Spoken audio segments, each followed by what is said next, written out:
a chair, crystal chair. There is a difference between a singer and a voice. A singer hits the notes. A voice makes you feel something you cannot explain, makes you pull over your car, makes you cry in a room by yourself at 2 in the morning, makes you feel like whoever is singing that song was singing it specifically for you.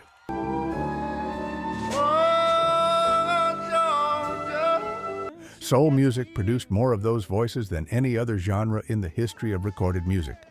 10 artists, 10 voices that did not just sing songs, they changed what it meant to be human and hear music at the same time.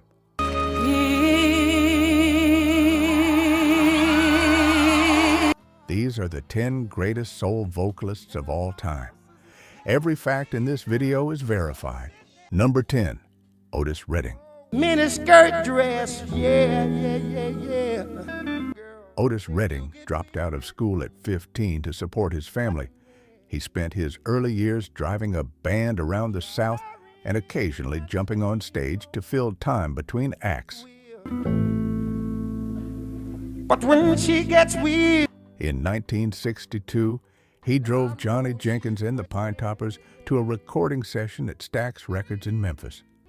Jenkins finished early. There were 45 minutes of studio time left. Your little tenderness. Otis Redding asked if he could use it. He recorded These Arms of Mine in that 45 minutes. It became his first hit. That is how it started. That's all you got to do. By 1966, he had taken a 1932 jazz standard called Try a Little Tenderness, a song that had been recorded by Bing Crosby and Frank Sinatra, and turned it into something nobody had ever heard before. A little bit sentimental. He worked with producer Isaac Hayes on the arrangement. He started the song slow, almost a whisper, and then he built it, and built it, and built it, until the final minute was pure volcanic soul.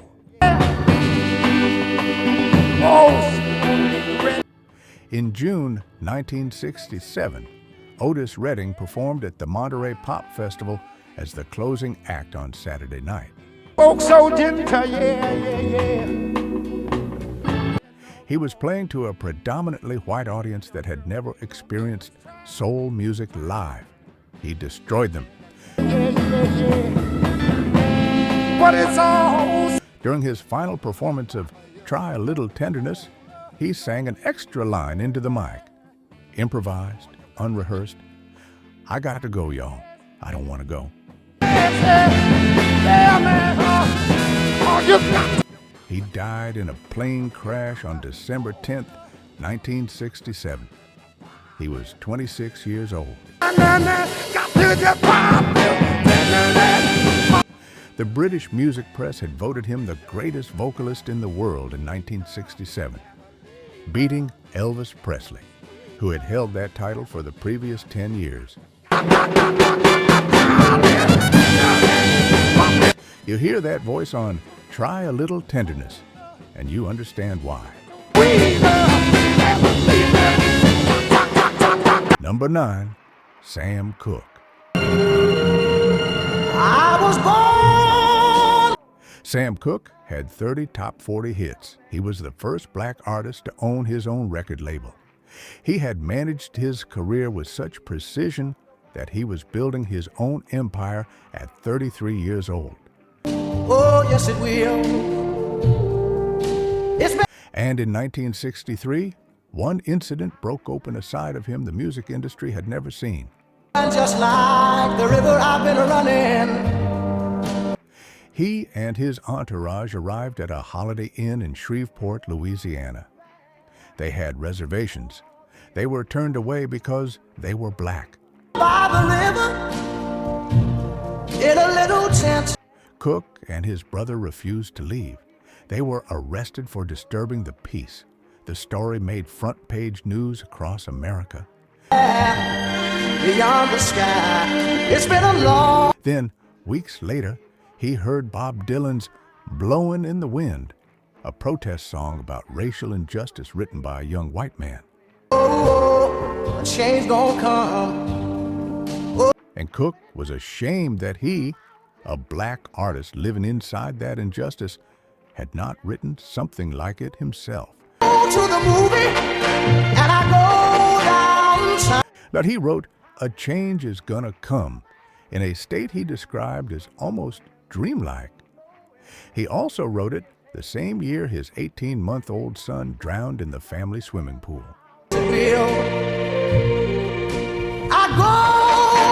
When he played the finished recording for his protege Bobby Womack, Womack told him, "It sounds like death." Cooke replied, "I know." Able to carry on.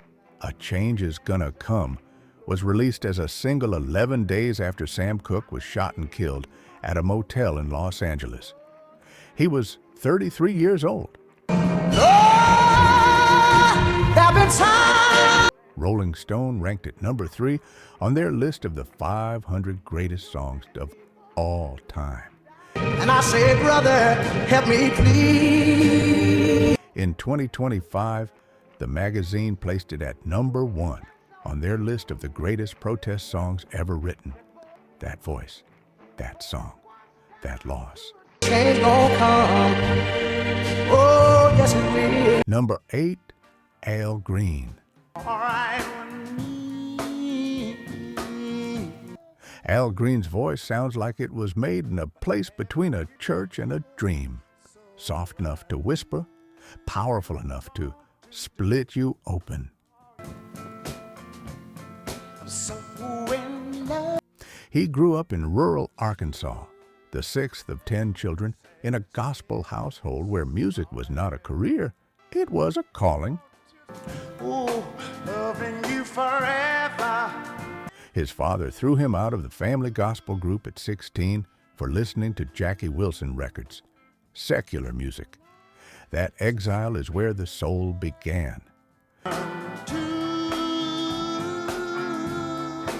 By 1971, working with producer Willie Mitchell at High Records in Memphis, Al Green recorded "Let's Stay Together." He wrote the song with Willie Mitchell and Al Jackson Jr. in a single session.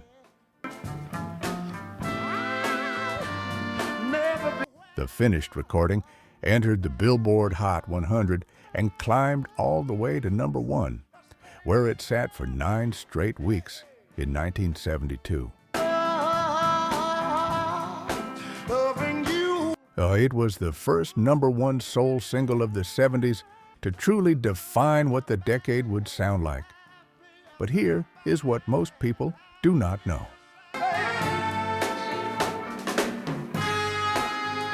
In 1974, a woman Al Green had been seeing, who he had refused to marry, entered his home in Memphis and poured a pot of boiling grits over him while he was in the bathtub. She then took her own life in the next room. Never do that to me. Al Green survived with second-degree burns.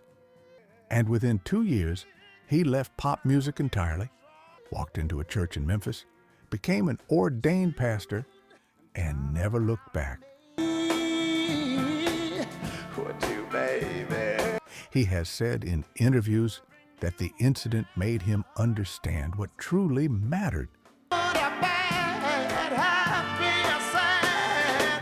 The voice that gave the world "Let's Stay Together" now sings only for God. That shift, that sacrifice, is one of the most extraordinary decisions any artist has ever made. Listen, 90% of you watching right now aren't subscribed yet. If these stories are blowing your mind, imagine what you're missing. Hit subscribe, turn on that bell, and join the 200,000 R&B fans who never miss a Groove Lens upload. Number 7, Marvin Gaye. There's too many of you crying. Marvin Gaye had a voice that could whisper and break your heart, and shout and break it all over again. Mother, mother. He started as a session drummer at Motown, not a singer, a drummer. He played on Smokey Robinson's early sessions. He watched, he learned, he waited, and then he sang. Got to find a way to bring. And Berry Gordy, who had seen everything, reportedly heard Marvin's voice for the first time and said there was nothing like it on this earth. But Gaye and Gordy would spend a decade in a war over what that voice should sing. To bring some loving. Oh.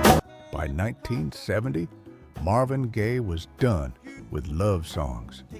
His brother Frankie had come home from Vietnam with stories that Marvin could not unhear. America's cities were burning. His own marriage was a battleground. He told Gordy he wanted to make a protest album. Gordy reportedly said, "Marvin, don't be ridiculous." Come on, man. When he heard the finished recording of What's Going On, Gordy called it the worst thing he had ever heard in his life. Gaye went on strike. He refused to record another single note until Gordy released it.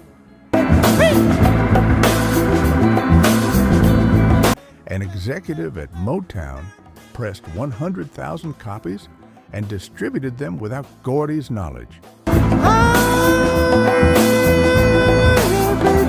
The song sold 200,000 copies within a week. It became the fastest-selling Motown single in history at that time. Rolling Stone now ranks it the 4th greatest song of all time. And Gordy, the man who called it the worst thing he ever heard, later said publicly that it was probably the greatest piece of work Motown ever put out. That voice knew something the machine did not want to hear. What's going on? Hey. Number 6, James Brown. But it wouldn't be nothing. James Brown was not born into music. He was born in extreme poverty in Barnwell, South Carolina. He spent time in juvenile detention at 15. This is a man's world. He learned to sing in a Georgia reform school from a gospel singer who saw something in him. That something became the godfather of soul. James Brown had a vocal range that was not especially wide. He knew it. So instead of range, he used raw power. Screams, shrieks, grunts, pleading, falsetto breaks, call and response with his band. He turned the human voice into a percussion instrument. But it wouldn't be nothing. And then, in 1966, he did something nobody expected. He slowed all of that down, completely, and delivered one of the most emotionally devastating vocal performances in the history of soul music. It's a Man's World was recorded in one take. One take. Woman on there. Brown's vocal on that recording spans barely 2 minutes of actual singing. But within those 2 minutes, his voice travels from restraint to desperation, to grief, to surrender in a way that trained opera singers spend entire careers trying to achieve.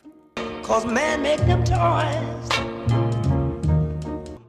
The song reached number 1 on the R&B chart and number 8 on the pop chart in 1966.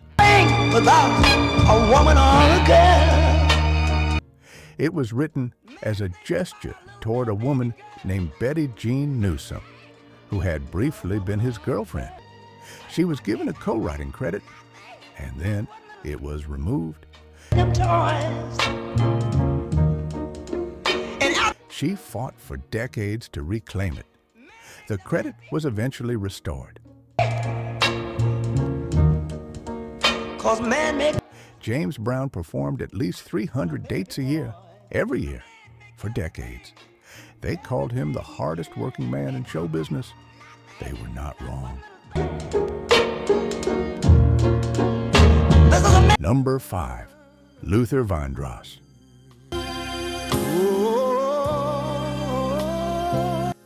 Luther Vandross spent most of the 1970s as one of the most in-demand session and jingle singers in New York City.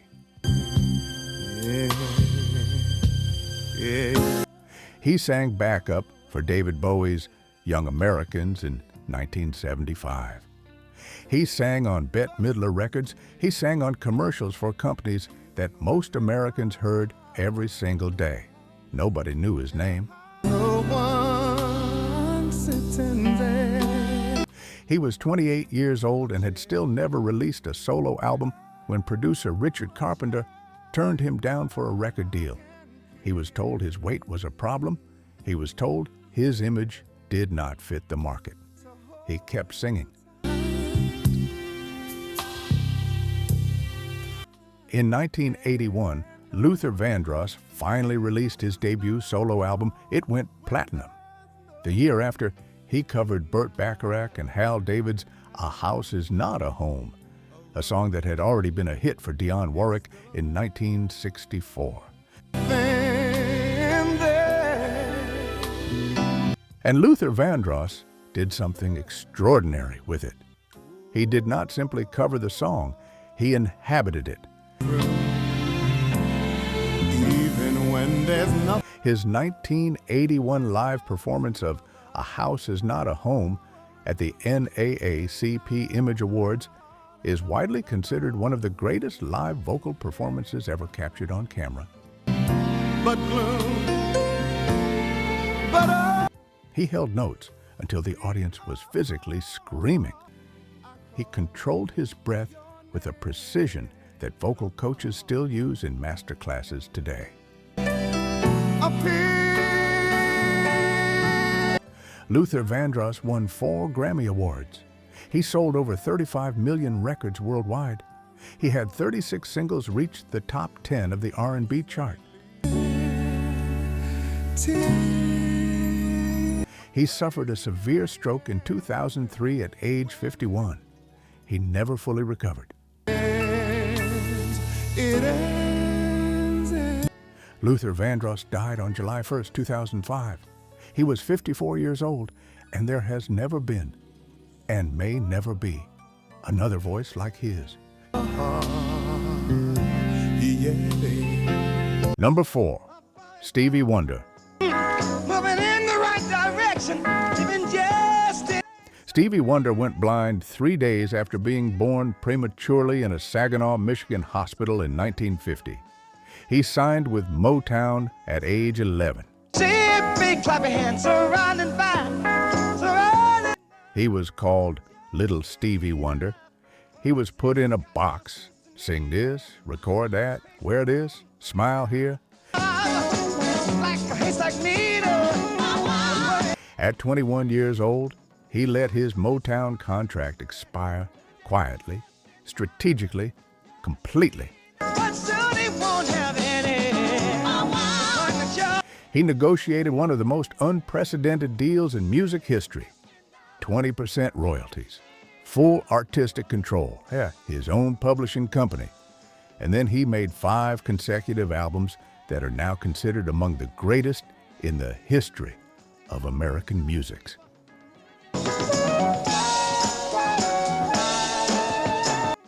Living for the City came from the 1973 album Inner Visions. It is 7 minutes and 22 seconds long. It contains a spoken word interlude that drops you directly onto the streets of New York City, police sirens, a bus door, a judge sentencing a young black man to 10 years in prison for his first offense.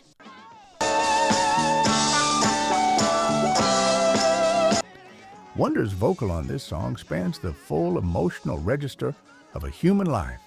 He plays nearly every instrument on the recording himself: piano, synthesizer, drums, bass, harmonica.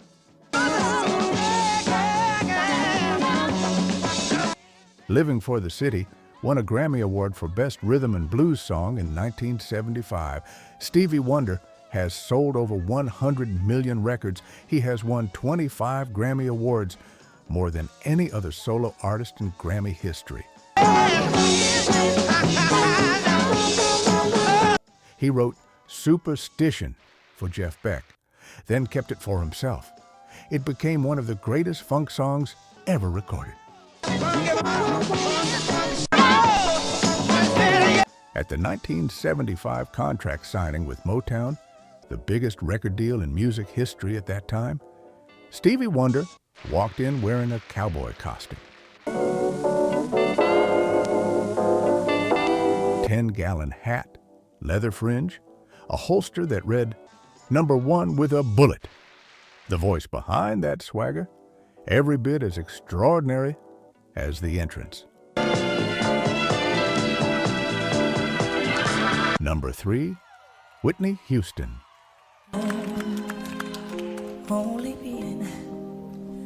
Whitney Houston's mother was Cissy Houston, one of the most respected gospel and soul-backing vocalists in the history of American music. Her godmother was Aretha Franklin. Her cousin was Dionne Warwick. She was born into a musical legacy that would have intimidated almost anyone. She did not seem intimidated at all. When Kevin Costner suggested she record a Dolly Parton country ballad for a film called The Bodyguard in 1992, Whitney was skeptical. She had been planning to record Jimmy Ruffin's What Becomes of the Broken Hearted as the lead single. When that song was taken for another film, Costner played her the Dolly Parton track. She agreed to record it.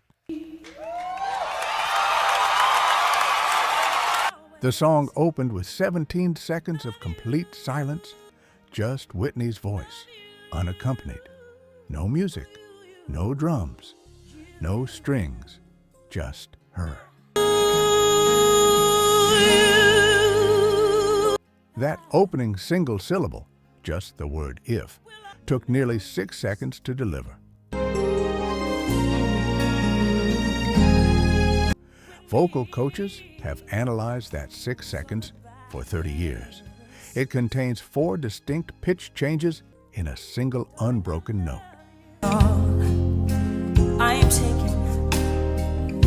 I Will Always Love You spent 14 weeks at #1 on the Billboard Hot 100. It is the best-selling single by a female artist of all time. Over 24 million copies worldwide. The music video has surpassed 1.5 billion views on YouTube. Dolly Parton, who wrote the song, said she had to pull her car over when she first heard Whitney's version on the radio because she was shaking so hard she nearly crashed. Whitney Houston died on February 11th, 2012. She was 48 years old. The song title is now the epitaph on her gravestone. Number 2, Ray Charles. Ray Charles went blind at age 7 from glaucoma. He was orphaned by age 15. He had no money, he had no connections, and he had the voice. Ray Charles did not invent soul music, but most music historians agree he was the first person to make it undeniable. He did it by doing something the gospel music community considered deeply offensive at the time. He took the structure, the phrasing, the call and response, and the raw emotional honesty of black gospel music and applied it to secular songs, love songs, party songs, heartbreak songs. Gospel purists called it sacrilege. The public called it the future. In 1960, Ray Charles recorded Georgia on My Mind, a song written by Hoagy Carmichael in 1930 that had existed for 30 years as a pleasant, forgettable jazz standard. Charles transformed it into a prayer. Get His vocal on that recording moves through longing, nostalgia, grief, and peace in the space of 3 minutes. Music critic Jerry Wexler said that after Charles recorded it, the song no longer belonged to Hoagy Carmichael. It belonged to Ray Charles forever.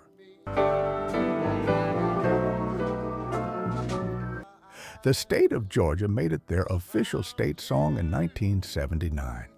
Ray Charles won 17 Grammy Awards. Oh, Lord. Yeah. He sold millions of records. He was blind for the entirety of his career, and somehow delivered live performances so physically commanding and emotionally complete that audiences had no idea what to do with themselves.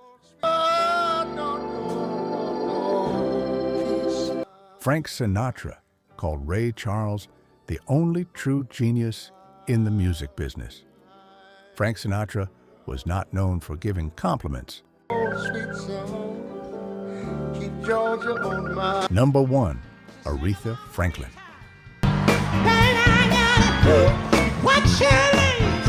On Valentine's Day, 1967, Aretha Franklin walked into a recording studio in New York City with a very specific plan.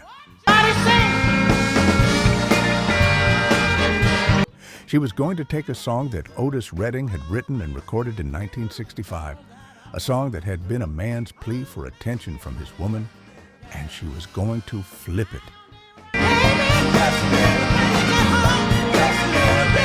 She sat down at the piano. Her sisters Carolyn and Irma were there. She rearranged the entire musical structure. She added the call and response with her sisters. She added the spelling, R-E-S-P-E-C-T. She added the "sock it to me" line that she and Carolyn had picked up as a street phrase in their neighborhood. The recording took 1 day. When the song was released in April 1967, it shot to number 1 on the Billboard Hot 100 within weeks.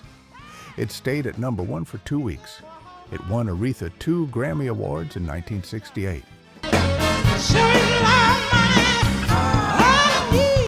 It was inducted into the Grammy Hall of Fame in 1987. Otis Redding performed at the Monterey Pop Festival that same summer, just weeks after Aretha's version dominated radio.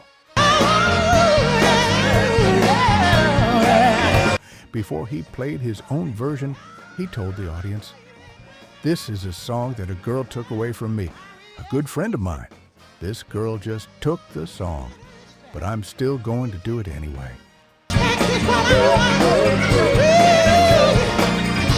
Rolling Stone has ranked Aretha Franklin the number 1 greatest singer of all time, not just in soul, not just in R&B, in all of American music. In 2018, when Aretha Franklin died, flags over the state of Michigan were lowered to half-staff. She was the first solo female artist ever to receive that honor. That voice, that song, that woman, number 1, forever. 10 voices, 10 songs, 10 reasons why soul music is the most human sound that has ever been recorded. Which voice moved you the most? Drop it in the comments. Subscribe to Groove Lens. We go deep every single week. Real facts, real soul. Keep the record spinning.